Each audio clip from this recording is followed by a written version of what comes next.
안녕하십니까, 이윤정입니다. 자, 오늘은 독해에 대해서 함께 공부를 해볼 겁니다.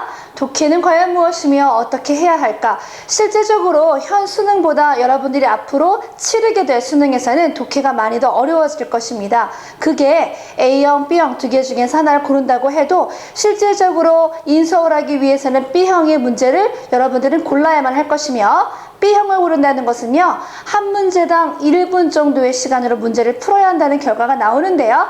현 수능에서는 1분 20초 정도의 한 문제당 해당하는 시간이 나왔었습니다. 하지만 지금은 그거보다 듣기가 길어지고 문제는 전체적으로 45문제로 준 것 같지만 실제적으로 문제를 풀 때에는 부담이 굉장히 커졌습니다. 그래서 독해에 관해서 글의 구조부터 시작해서 기본부터 기본기를 다질 필요가 있겠죠. 자, 오늘은 그래서 텍스트 스트럭처 패턴이라고 해서요, 독해의 어떠한 패턴으로 글의 구조가 이루어져 있는지를 잠깐 볼 겁니다. 자, 먼저 볼게요.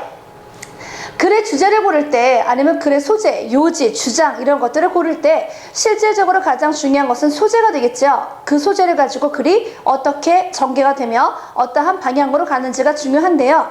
일반적으로 봤을 적에 글을 좀 볼까요? Mexico City, Historical Site, Aztec Ruins, The Great Temple. 다시 말해서 두 가지의 경향이 조금 보이죠?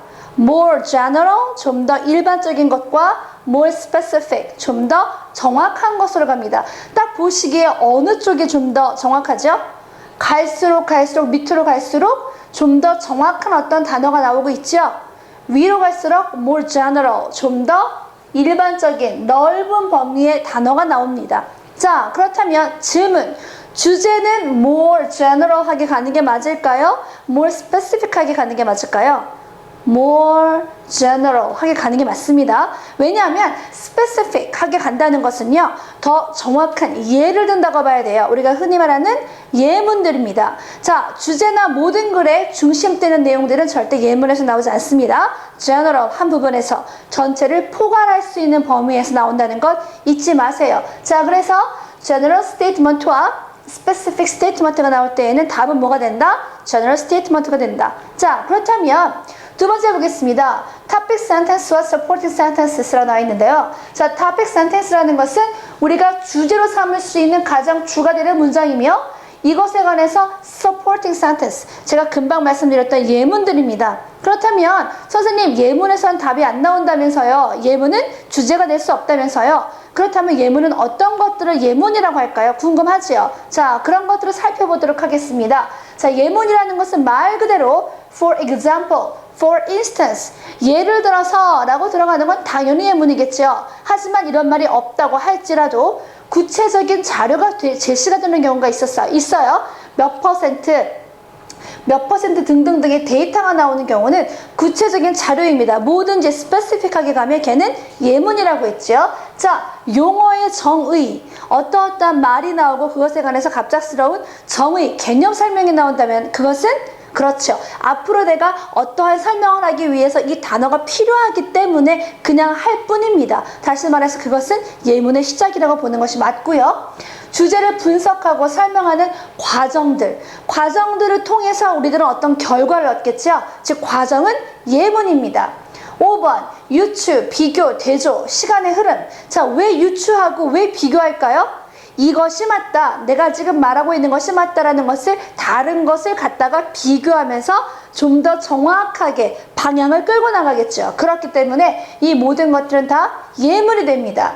좁은 범위로 가는 것, 우리 금방 앞에서 봤었던 more specific하게 가는 거죠.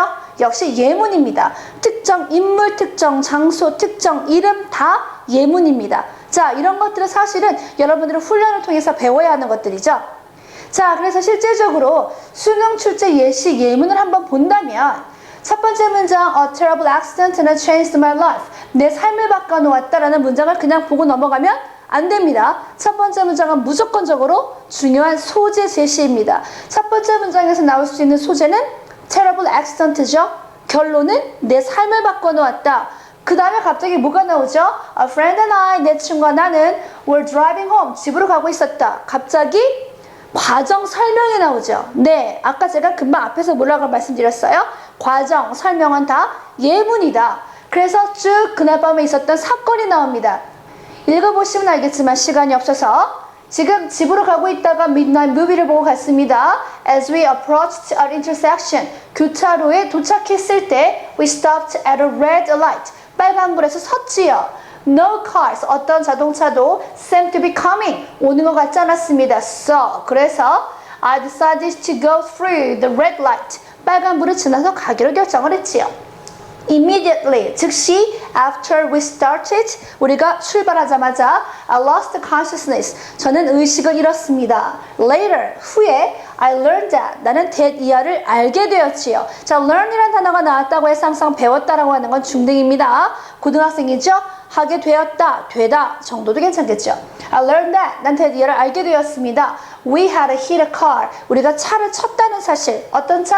명사 뒤에 ing가 나가면 앞에 있는 명사가 꾸며준다고 했죠. 구문에서 배웠습니다. 자, coming from the other direction. 다른 방향에서 오는 차와 부딪혔다는 겁니다. That made my friend spend blah blah blah blah 나왔어요. 자, 이 대시란 말이 굉장히 중요하죠. 제가 지금 말씀드린 것처럼 a friend부터 direction까지는 사건의 과정 설명입니다. 바로 그것이 that 앞에 있는 모든 내용을 집약해서 잡고 있다는 것을 여러분들 스스로가 알아야겠죠. 물론 훈련을 통해서 알 수 있겠습니다. That 그것이 made A B A를 B하게 만들었다. Made my friend 내 친구가 spend the rest of his life를 보내게 만들었습니다. In a wheelchair에서. 그리고 I learned a costly lesson. 나는 많은 대가를 치른 교훈을 얻었습니다. 자, 이 글에서 가장 중요한 말이 뭘까요? 이 과정일까요? 분명히 아니라고 그랬죠. 첫 번째 문장에서 terrible accident 때문에 내 삶이 바뀌었다 라고 하는 중요한 소재가 나왔고 그 accident에 관한 내용 과정 설명이 나왔고 결론 나는 뭘 배웠다? 대가를 치를 만한 값비싼 레슨을 배웠다 그랬어요. 이 글의 주제는 레슨입니다. 이 교훈이 무엇일까를 여러분들이 스스로 거꾸로 유추해내야겠죠. 여러 가지가 나올 수 있을 거예요. 주관식으로 가볼까요? 빨간불에서는 서야 한다, 교통규칙을 지켜야 한다, 등등등등. 자, 그래서 답은 교통규칙을 지켜야 한다가 맞습니다. 직접적으로 나오지 않았지만 우리가 a lesson이라는 것이 무엇일까를 생각하게 만드는 그런 수능 출제 문제였거든요. 자, 이것을 분석한 것 좀 볼까요? 지금 보시는 것처럼 밑줄 그어져 있는 a terrible accident와 changed my life 라고 하는 두 개의 내용이 나오죠. 결국 이것에 관한 중간 설명 나왔고 a terrible accident가 that이라고 다시 한번 집약되었고요. 그리고 changed my life에 관한 정확한 내용이 한 번 더 반복이 됩니다. 그리고 색깔이 조금 파란색으로 나올지 어떨지 모르겠는데 결국 그래서 나는 learned a costly lesson을 배웠다라고 하는 가장 중요한 부분 내용이 나오는 거죠. 자, 이런 것들은 글의 구조를 정확하게 알아야 중간에 있는 내용이 중요하지 않다는 것을 알고 무게를 두지 않고 넘어가겠죠. 자, 그렇다면 자, 저희가 또 하고 있는 logic practice라는 것이 있습니다. 이것은 우리가 얼마나 논리적으로 사고를 기를 수 있는지, 얼마나 논리적으로 글의 내용 하나하나를 유추해낼 수 있는지, 생각할 수 있는지 그런 것들을 훈련하는 과정인데요. 예를 들어서 볼게요. 써볼게요. Unfortunately, 불행하게도 most of us, 우리 대부분은 pack at the last minute, 마지막에 짐을 마구마구 싼다. 그리고 this kind of stress, 이러한 종류의 스트레스는 can interfere with our memories, 우리의 기억을 방해하지요. 쉼표, ing 하면서, 주어는 동사입니다. 쉼표, ing 하면서, increasing the chances of 빈칸, 빈칸의 기회를 증가시키면서, 어떤 빈칸? our something, 우리의 뭔가, we might need, 우리가 필요로 할지도 모르는 우리의 뭔가를 빈칸할 수 있는 기회를 증가시키면서 그랬어요. 잘 보세요. 그러면 이 세 가지 단어 중에서 가장 어울리는 것이 무엇일까? 논리적으로 생각하는 거예요. 제가 왜 이런 수업을 하고 있을까요? 긴 문장에서 한 문장 한 문장의 논리성, 논리를 가지고 한 문장 한 문장을 정확히 볼 수 있다면 아까 우리 앞에서 봤던 것처럼 중간 과정 설명은 무게 두지 않고 넘어갈 수 있겠죠. 그렇다면 짧은 문장만을 가지고도 답을 유추할 수 있는 능력을 길러야 되거든요. 그래서 logic practice라는 것을 행하고 있는데 지금도 보시면 이 문장 하나에서의 정확한 판단과 이해가 되어야만 이 문제를 풀 수가 있습니다. 자, 여러분의 생각엔 가장 어울리는 것이 뭐라고 생각을 하세요? 답은 3번이겠죠. 왜 그런지 봅시다. 분명 위에서 뭐라 그랬어요? 마지막 순간에 막 짐을 싸다 보면은 이런 스트레스 때문에 우리는 기억에 있어서 문제가 생기고 그 결과 안 좋은 결과가 나온다 이 소리예요. Increasing the chance. 이러이러한 기회를 증가시킨대. 그럼 이런 기회는 긍정적인 기회일까요? 부정적인 기회일까요? 부정적인 어떤 찬스가 되겠죠? 다시 말해서 우리가 필요할지도 모르는 뭔가를 bringing, 가져올 수 있는 기회? 그건 좋은 거죠. 이거 우리 어쩌면 모기약이 필요할 수도 있어. 모기약 챙길 수도 있다는 소리잖아요. 그러니까 아니죠. improving, 향상시킬 수 있는 기회. 실질적으로 1번과 2번은 같은 맥락이나 마찬가지예요. 하지만 논리적으로 봤을 적에는 improving이라는 말 자체가 말이 조금 안 되죠. 우리가 필요로 할 수 있는 물건에 관한 내용인데 물건을 촉진시킨다? 이거는 아예 논리적으로 어울리지 않는 말입니다. 그렇다면 overlooking, 간과할 수 있는 기회. 가지고 와야 될 것을 깜빡할 수 있는 기회. 답은 3번이구나 해서 실제적으로 문장 하나에서도 정확한 논리성을 여러분들이 파악을 하고 논리적인 어떤 능력을 길러야 할 필요가 있겠죠. 자, 그렇게 해서 우리는 logic practice라는 것도 하고 있고요. 자, 그 다음에 이 문제를 보시면 사실은 전체 원문에서 일부분만 떼어놓은 거거든요. 왜 그랬을까요? 우리 아까 앞쪽에서 문장에 있어서의 중요한 부분을 골라서 읽을 줄 알아야 된다고 그랬죠? 그렇다면 원문에서 그 부분만 떼어냈을 적에 정확한 답을 고를 수 있는지 없는지 한번 보도록 합시다. 한번 문제를 풀어보죠. 이 글의 주제는 무엇일까요? 볼게요. 자, trust, 신뢰라는 것은 is the basis, 근본이다. of all transactions, 모든 거래의 근본이다. 첫 번째 문장 넘어간다, 안 넘어간다? 안 넘어간다. 첫 번째 문장 소재가 뭡니까? trust, 신뢰와 또 하나? transactions, 거래라고 하는 두 개의 중요한 굵직한 소재가 등장을 했습니다. It is the basis of the economy. 그것은 뭐의 근간이다? economy, 경제. transactions라고 하는 거래가 그 다음 문장에서는 economy, 경제라고 바뀌었을 뿐 그 말이 그 말이라는 거예요. 왜 두 번 반복할까요? 중요한 말이기 때문에 한 번 더 다른 단어로 바꾸어서 여러분들에게 설명을 하고 이것이 중요하다는 것을 알려준다고 보시면 되는 겁니다. 그러므로 두 번 이상 반복되는 말은 굉장히 중요하다라고 우리가 말할 수 있는 것이고 단어 자체가 같은 말이 반복되는 것은 수준이 좀 낮은 글이고요. 지금처럼 다른 말로 바꾸어서 할 때 여러분들이 캐치할 수 있는 능력을 기르는 것이 가장 중요하겠죠. 자, 그래서 지금은 결국은 trust, 신뢰와 economy, 경제와의 관계의 글이구나 라는 것을 알면 되겠습니다. 자, without adequate trust, 적절한 신뢰가 없다면 the cost of transactions, 거래의 비용은 rises, 올라갈 것이며 상승할 것이며 and there are even times, 이러이러한 시기까지도 있을 수 있다. 어떤 시기? When mutually beneficial transactions cannot be realized, 상호 이득이 되는 거래가 cannot be realized, 깨닫게 된다라고 해석을 해야 될까요?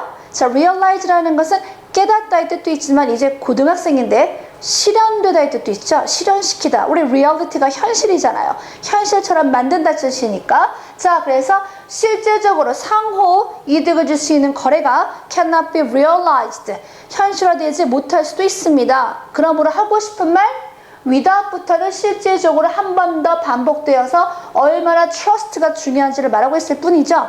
답은 뭘 것 같아요? 경제에서는 뭐가 중요하다? 신뢰가 중요하다. 맞아요. 이 글의 주제는 경제활동에서의 신뢰의 중요성이었거든요. 자, 그럼 원문은 어떻게 생겼나? 바로 이렇게 생겼습니다. 자, 선생님, 그럼 맨 처음하고 맨 끝에만 보면 되는 거예요? 라고 하는 바보 같은 말은 하지 말고. 왜냐? 알고 넘어가야겠죠? 첫 번째 문장 분명히 읽으셨어요. 신뢰라는 것은 is the basis of all transaction, 모든 거래의 근간이다. 그것은 무엇의 근간이다? economy, 경제의 근간이다. 다시 말해서 all transactions가 economy로 바뀌었구나. 똑같은 말 두 번 나왔으니까 굉장히 중요한 거네. 그런데 그 다음 봅시다. World Bank economist Stephen blah blah blah. 아까 앞에서 뭐라 그랬어요? 특정 인물 나오거나 특정 장소 나오면 예문이라고 그랬죠. 그래서 이 부분을 중요하게 생각하지 않고 건너뛴 겁니다. According to him, 그에 의하면, 그 남자의 말은 별로 중요하지 않아요. 앞에 벌써 나왔거든. Trust와 economy는 굉장히 중요하고 Trust가 economy의 basis, 근간이다. 나왔죠? 넘어가는 거죠. 그래서 읽어도 됩니다. 당연히 읽는 것이 좋긴 하겠지만 어느 정도 자기 스스로의 실력에, 느낌에, 결단에 어느 정도의 무게가 실린다면 아, 얘 정말로 다 그냥 단순한 example이구나 넘어갈 수도 있겠죠. 자, 그래서 사실상 어디까지 가냐면 뒤에 99.5%라고 하는 모두 나왔어요. 데이터까지 나왔거든요. 그 문장이 끝나는 게 지금 여기까지예요, 사실. 그래서 이 전체가 다 예문이었다는 판단 하에 첫 번째 문장과 마지막 문장에 무게를 두어서 결론을 내렸다고 보시는 것이 맞습니다. 무작정적으로 첫 번째 문장, 마지막 문장은 답이 아닙니다. 무슨 말인지 알겠죠? 자, 이렇게 해서 문제라는 걸 풀게 됩니다. 실질적으로 저희 이윤정 영어학원에서는요, 이렇게 모든 것들을 좀 논리적으로 글의 구조부터 시작해서 나름대로의 커리큘럼을 가지고 공부를 하고 있습니다.